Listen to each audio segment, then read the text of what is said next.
অনেকগুলো সমস্যার কথা আসছে, পুলিশের কথা আসছে, আইন শৃঙ্খলা বাহিনীর যে ন্যায় বিচারের ঘাটতি আছে, আমাদের বিচার বিভাগে দুর্নীতির কথা আসছে, প্রশাসনের প্রত্যেকটা জায়গায় যে সেবার ঘাটতি আছে, দুর্নীতি ব্যাপক আকার ধারণ করেছে, এগুলো এসছে।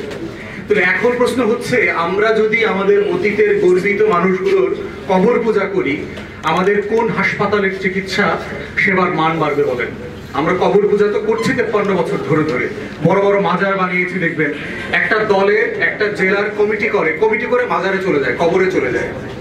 অথচ এই কমিটিটা যে করলো, এই কমিটিটা আগামী 1 বছর 2 বছর কি ফাংশন করবে এই ব্যাপারে তার কোনো বক্তব্য নাই। তিনি কবরে চলে যাচ্ছেন, ফুল দিচ্ছেন। কবরের সাথে এই রাজনীতির সম্পর্কটা কোথায়? মাজারের সাথে এই রাজনীতির সম্পর্কটা কোথায়?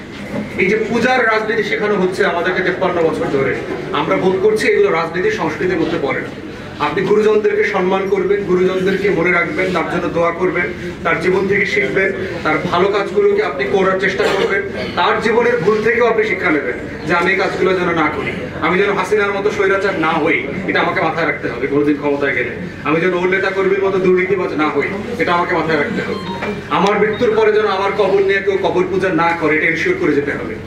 আমার জীবদ্দশায় রাষ্ট্রের টাকায় কোনো দালান কোঠার সেতু উদ্বোধন করলে সেটা তো আমার নামে না হয়, এটা হওয়ার সুযোগ নাই। এটা আমার বাপের টাকা দিয়ে আমি রাস্তা করে দিই নেই, এটা অমুক প্রধানমন্ত্রীর উপহার। দেখবেন বিএম কলেজের গাড়ির সামনে লেখা দেখলাম, এই আসার পথে চোখে বললো, বিএম কলেজে যে গাড়ি দিচ্ছে প্রধানমন্ত্রী বাপের টাকা জমি বেঁচে দিচ্ছে, রাষ্ট্রের টাকা দিয়ে দিচ্ছে। তো রাষ্ট্রের টাকা দিয়ে স্টুডেন্টদেরকে একটা বাস দিচ্ছে উপহার, এটা তো এমনিতে দেওয়ারই কথা। আপনি উপহার দিলেন মানে কি? উপহার জিনিসটা কখন হয়? যখন আপনার পকেটের টাকা দিয়ে আপনি আরেকজনকে একটা জিনিস দেন, সেটা উপহার হয়। করের টাকা দিয়ে সেবা দিলে সেটা তো উপহার হইতে পারে না। প্রধানমন্ত্রীর দেওয়া জমি উপহার, প্রধানমন্ত্রীর দেওয়া বাড়ির উপহার। প্রধানমন্ত্রীর বাপের জমিদারি থেকে বাড়ি করে দিচ্ছে গরিব মানুষদেরকে।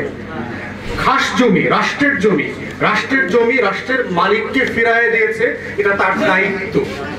সে আগে দেয় নাই কেন? এইটা তার ফেইলিয়ার। অতএব সেই দায় ও দরদির রাজনীতিটাই হচ্ছে আমরা গত 5 বছর থেকে বলে আসছি।